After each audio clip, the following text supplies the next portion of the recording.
अस्सलामुअलैकुम वरहमतुल्लाहि वबरकातुहू। Kahkasha class 12th Urdu, सभी लोग के पास ये बुक होंगे। आज की वीडियो में हम लोग इसका यानी 12th क्लास उर्दू का सिलेबस यानी फहरिस्त देखेंगे और आपको आखिर में ये भी बताएंगे कि सबसे ज़्यादा सवाल कहाँ से पूछा जाता है, आपको क्या पढ़ना है और क्या छोड़ना है, ताकि इंशाअल्लाह ताला आप भी 95 नंबर से ज़्यादा ला सकें। तो चलिए अब हम लोग आगे की ओर वीडियो को बढ़ते हैं। तो देखिए सबसे पहले ये फहरिस्त है। फहरिस्त में आपको एक बार पहले पढ़ के बताते हैं, उसके बाद आपको बताएंगे कि कौन सा चैप्टर पे आपको ज़्यादा फोकस करना है, ताकि आप उसको ज़्यादा लिखेंगे और पढ़ेंगे और याद करेंगे तो आपका नंबर आए।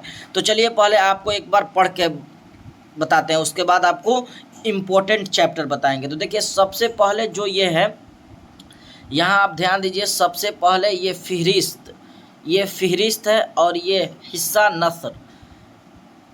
नसर के ये बता रहे हैं। उसके बाद जो आएगा आगे बता देंगे। तो देखिए सबसे पहले खाका किसे कहते हैं, ये चैनल पे पूरा पढ़ाए हैं, आप वहाँ से भी समझ सकते हैं। खाका नज़ीर अहमद की कहानी एक है सिर्फ, इसके मुसन्निफ कौन है तो मिर्ज़ा फ़रहतुल्लाह बैग, समझे ना। आगे हम लोग चलते हैं। तो इसी तरह से आगे मज़मून है। तो मज़मून में कितने मज़मून हैं तो 3 मज़मून हैं। 3 मज़मून में मिट्टी का तेल, ख्वाजा हसन नजामी, बाज़ पुराने लफ्ज़ों के नई तहक़ीक़ सैयद सुलेमान नदवी मुसन्निफ। इंशाइया क्या है, मुसन्निफ वज़ीर आगा।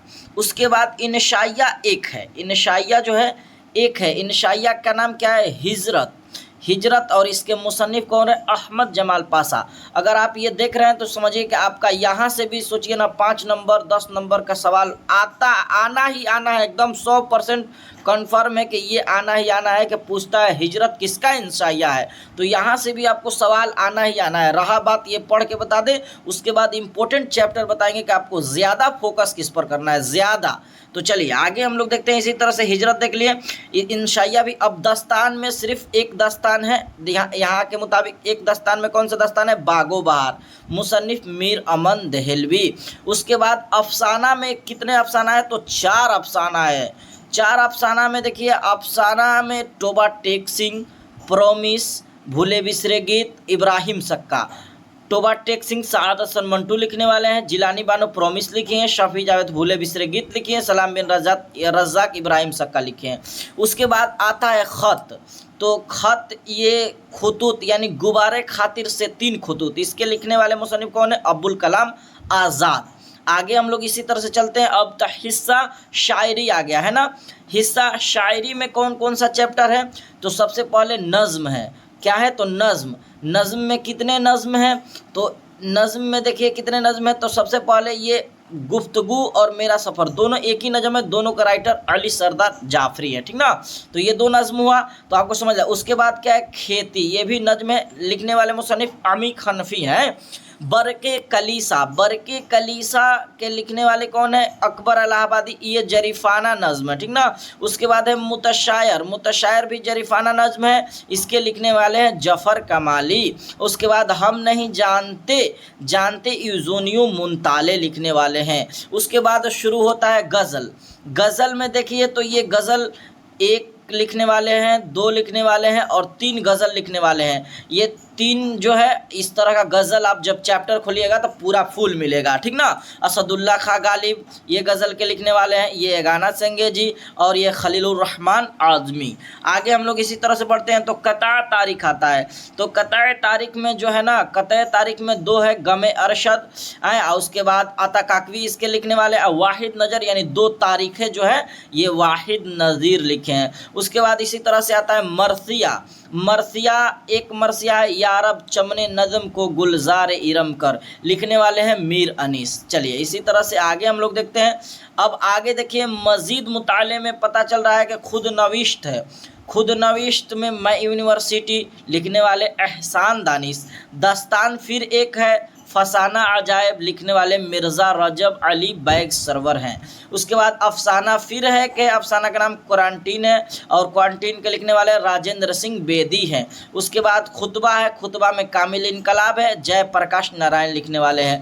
इसी तरह से फिर नज़्म आता है, नज़्म में शिकस्त जिंदा का ख्वाब आता है, लिखने वाले जोश मलिह आबादी हैं। आवारा है, आवारा के लिखने वाले इसरारुल हक है। ऐसे भी आप देखते हैं तो आपका रिपीट हो रहा है, ठीक ना, ये हबड़ाना नहीं है। पढ़ने के लिए इंसानों को चाहिए कि आपको क्या चाहिए कि आप हमेशा वीडियो को देखते रहें, प्रैक्टिस होता रहेगा, मज़ीद याद हो जाएगा, ठीक ना। उसके बाद देखिए गज़ल में आपको क्या है, गज़ल में फिर इतना गज़ल आपको है, जो इतना गज़ल है ये एक एक गज़ल करके, ये वली दकनी के लिखने वाले राशिक हजीम आबादी, 2 गज़ल है, तो दोनों आपको चैप्टर में जाके दिखाएंगे, ठीक। अभी आपको बता रहे हैं पढ़ के, उसके बाद इंपॉर्टेंट चैप्टर बताएंगे। तो देखिए कसीदा जो है, कसीदा तज़हीके रोज़गार है, लिखने वाले मिर्ज़ा मोहम्मद रफ़ी सौदा है। गीत में साथी हाथ बढ़ाना, साहिरी लुधियानवी है। इसका भी तू हिंदू बनेगा ना बनेगा मुसलमान, इंसान की औलाद है तो इंसान बनेगा। तो ये आखिरी चैप्टर था, ये अब इम्पोर्टेंट रहा कि आपको जो है कि कहाँ से सवाल ज़्यादा आता है। हम ज़्यादा के बात कर रहे हैं, आपको ज़्यादा के बात कर रहे हैं, ये ध्यान रहे कि ज़्यादा के बात करें, ना कि हम आपको कोई ऐसे ही बता दें। तो ज़्यादा के बात करें तो देखिए आपको बता रहे हैं, सबसे पहले इससे आपको बाइकआउट हो जाना है, ये वाला से ना जो आपको पीछे हट जाना है, इससे सवाल कम आता है। सिर्फ एक सवाल यहाँ से पूछता है कि साथी हाथ बढ़ाना किसका लिखा हुआ है, तो शायरी लुधियानवी का, ठीक। इसको चैप्टर को छोड़ के चलना है। उसके बाद वली दकनी का गज़ल जो है, गज़ल आपको सीख लेना है कि गज़ल कैसे पढ़ा जाता है, गज़ल के तशरीह किस तरह से किया जाता है, इस चैनल पे बताए हैं, आप वहाँ से सीख सकते हैं। उसके बाद ज़्यादा की बात करें तो इसको भी छोड़ देना है। ज़्यादा में समझिए कि आपको एक इम्पोर्टेंट इसको लेकर चलना है, राजेंद्र सिंह बेदी के बारे में पढ़ लेना है, इनके बारे में फुल जान लेना है। जैसे अभी तक हमको याद है कि इनके पैदाइश राजेंद्र सिंह बेदी 1915 में पैदा हुए। कब पैदा हुए 1915 में, कहाँ पैदा हुए, तो ये लाहौर में पैदा हुए। और इनका जो इंतकाल कब हुआ था, 1984 में। इंतकाल मुंबई में हुआ था, पैदा लाहौर में हुए थे। हीरा सिंह बेदी इनके वालिद के नाम है, शिवा देवी इनके माँ के नाम है, अभी तक हमको याद है। तो इस तरह से आपको याद होना चाहिए कन्फर्म, ठीक। तो ज़्यादा में एक ये रहा। उसके बाद ये दस्तान को आपको पढ़ लेना है, उतना ध्यान नहीं देना। उसके बाद मेन जो है ना इधर आना है, इधर में हम लोग मरसिया में बस मीर अनीस को देखना है। ये वाला हमको नहीं लगता इतना साल से पढ़ा रहे, लेकिन इस तरह का सवाल इसमें से नहीं आता है, ठीक ना। तो ये इसको बाइकआउट और मीर अनीस से ज़्यादा आपको देखना है। थोड़ा सा इनके बारे में, जैसे हम पैदाइश देख लीजिए, बस इंतकाल देख लीजिए, इनका तखल्लुस देख लीजिए। जैसे इनका तखल्लुस अभी तक हमको याद है क्या था, हजी, क्या था, हजी तखल्लुस था।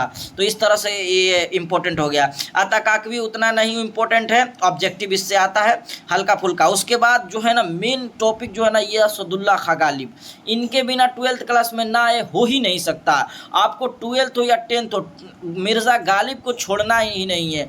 मिर्ज़ा गालिब के बारे में आप फुल पढ़िए, इनका गज़ल भी पूरा पढ़ लीजिए। हालांकि जो इम्पोर्टेंट गज़ल है यही गज़ल है, और पहला और आखिरी शेर ज़्यादा पूछता है तो आपको गज़ल। उसके बाद यगाना चंगेजी के बारे में इनका शेर जो है यही, अदम ने दिल के तकाजे उठाए हैं क्या क्या, मुझे दिल की खता पर यास शर्माना नहीं आता। ये दोनों गज़लें आपको पहला और यानी मतला और मक्ता दोनों शेर पढ़ लेना है, ठीक। तो ये गाना चंगेजी से इम्पोर्टेंट ज़्यादा सवाल असदुल्ला खां गालिब से आपको ध्यान रखना है। उसके बाद हम लोग चलते हैं, हम नहीं जानते यूनिय मुंताली में उतना नहीं पूछता है। उसके बाद आपको मेरा सफ़र गुफ्तगू, ये दोनों का नज़म का खुलासा आता है, बार बार ये आता है। और अली सरदार जाफरी के भी बारे में पढ़ लीजिए। जैसे अली सरदार जाफरी के पैदाइश 1913 में हुआ था, उत्तर प्रदेश बलिरामपुर में, ठीक ना, है ना। चलिए अगला में बस इतना काफ़ी है इसमें से। उसके बाद जो इम्पोर्टेंट चैप्टर है ना, ये फरहतुल्लाह बैग जो है, ये देखते हैं कि पहला चैप्टर पढ़ते पढ़ते इंसान सीख ही जाता है, तो इससे सवाल भी आएगा तो बना ही लेते हैं आप लोग, है। उसी तरह से ये जो है ना 3 मजमून है, 3 मजमून में से इम्पोर्टेंट जो मजमून है ना वो आपका इम्पोर्टेंट मजमून है मिट्टी का तेल। इसके बारे में ख्वाजा हसन नजामी के बारे में ज़्यादा सवाल आता है, आप इसको पढ़ लीजिए ख्वाजा हसन नजामी के बारे में, ठीक। उसके बाद ये पढ़ने के बाद ये यहाँ से भी आता है बाज़ पुराने लफ्ज़ों के नई तहक़ीक़ में से, जैसे अहदी के माना, ये सब आपको ध्यान रखना है। उसके बाद इम्पोर्टेंट की बात करते हैं तो हिजरत डायरेक्ट पूछ देता है, हिजरत का खुलासा लिखिए। अहमद जमाल पाशा के इंतकाल पैदाइश पूछ देता है, जैसे हमको याद है तो बता देते हैं। अहमद जमाल पाशा 1929 में पैदा हुए थे, 1987 में इनका इंतकाल हुआ था। अहमद जमाल पाशा इलाहाबाद में पैदा हुए थे, है ना। उसके बाद बागो बहार का ये खुलासा आपको पढ़ लेना है, मीर अमन देहलवी के बारे में पढ़ लेना है, इनका तखल्लुस वगैरह ज़्यादा इनके बारे में नहीं पढ़ना, इसलिए अफरा तफरी, इसलिए यहाँ से सवाल कम आता है। उसके बाद जो ये चारों अफसाना है ना, चारों अफसाना आपको अच्छा तरह से पढ़ना है। मेन पॉइंट जो 12th क्लास का उर्दू है ना, अगर ये अफसाना आप नहीं पढ़ते हैं या नहीं पढ़ती हैं, समझिए आप कुछ नहीं पढ़े। सबसे इम्पोर्टेंट यही 4 अफसाना आपको पढ़ना है बेहतरीन तरीक़ा से, इसलिए कि इसी में से कोई खुलासा जरूर आता है, आना ही आना है। और ये तो डायरेक्ट पूछता है कि टोबा टेक्सिंग किसका लिखा हुआ है, ऑब्जेक्टिव बन जाता है सादत हसन मंटू का। देखिए इस चारों के बारे में हम आपको बता देते हैं कि देखिए सादत हसन मंटू कब पैदा हुए, 1912 में, जिलानी बानो 1935 में, शफी जावेद 1936 में, सलाम बिन रजा 1941 में। अभी तक हमें याद है। टोबा टेक्सिंग का भी खुलासा वक्त नहीं है, जो हम बता रहे हैं वो सब इसका खुलासा हम बता सकते हैं अभी, हालांकि इस चैनल पर पढ़ाए हैं, आप वहाँ से भी देख सकते हैं, ठीक ना। इब्राहिम शाह का 4थे दर्जे तक तालीम हासिल किया था। टोबा टेक्सिंग में एक शख्स था जिसका असल नाम बिशन सिंह था, वही उसका कमाल था। प्रोमिस में जिलानी बानो है, जिलानी बानो इनके लिखने वाले, और ये 4 बेटे इसमें रहते हैं, जिसका मरकजी किरदार अम्मू रहती है। अम्मू के 4 बेटे जमशेद, रशीद, खुर्शीद, हमीद, एक बेटा इंडिया में रहता था। तो ये आपको कॉन्सेप्ट के साथ चारों अफसाना अच्छा से कर लीजिए। नहीं करना है तो सिर्फ इसमें से जो आपको ना ये प्रोमिस जो है ना मत कीजिए, तो इसको जरूर पढ़िए, ये वाला दोनों के बारे में आपको जरूर पढ़ना है। इंपॉर्टेंट चैप्टर जो हर साल अभी तक हमारे पढ़ाने के मुताबिक पूछा है। चलिए अगला हम लोग देखते हैं। तो गुबारे खातिर यानी गुबारे खातिर मौलाना अबुल कलाम आज़ाद, तो इनके बारे में, मौलाना अबुल कलाम आज़ाद के बारे में याद कीजिए, हम जितना बता रहे हैं। जैसे में इनका 3 अखबार 3 किताब, 3 किताब में लिसानुस सिद्दीक, उसके बाद लिसानुस सिद्दीक, उसके बाद गुबारे खातिर, और उसके बाद तर्जुमानुल कुरान, ये 3 किताब हो गया। और 3 अखबार पूछता है, अल हलाल अल बलाग, और उसके बाद अल हलाल अल बलाग, और उसके बाद लिसानुस सिद्दीक अखबार में आएगा। किताब जो है ना इनका गुबारे खातिर, और उसके बाद गुबारे खातिर Tarjumanul Quran, India once freedom. देखिए याद आया, तो ये पढ़ाते पढ़ाते याद हो जाता है इंशाअल्लाह ताला। आप भी पढ़ते पढ़ते रहिएगा तो रिपीट आपको याद हो जाएगा। सबसे खास बात बता दें कि आपको जो है ना क्यूज ये इस चैनल पे भी होता है, डिस्क्रिप्शन में लिंक मौजूद है, वहाँ से आप 12th क्लास के ग्रुप में चले जाइए, या कोई भी ग्रुप में जाकर मैसेज कीजिएगा, तो इंशाअल्लाह ताला आपको क्यूज में जब शुरू होगा तो आपको जोड़ दिया जाएगा, ताकि आपका जो नंबर है ना वो 95+ आए इंशाअल्लाह ताला। तो ये रही सिलेबस, उर्दू के सिलेबस से वीडियो। आपको कैसी लगी आप एक बार अपना राय कमेंट में जरूर दें। तो आज के लिए इतना ही, फिर मिलेंगे हम लोग अगली वीडियो में, या किस तरह से वीडियो आपको बनाना है वो भी कमेंट आप कर सकते हैं। आज के लिए इतना ही। अस्सलामु अलैकुम व रहमतुल्लाहि व बरकातुहू।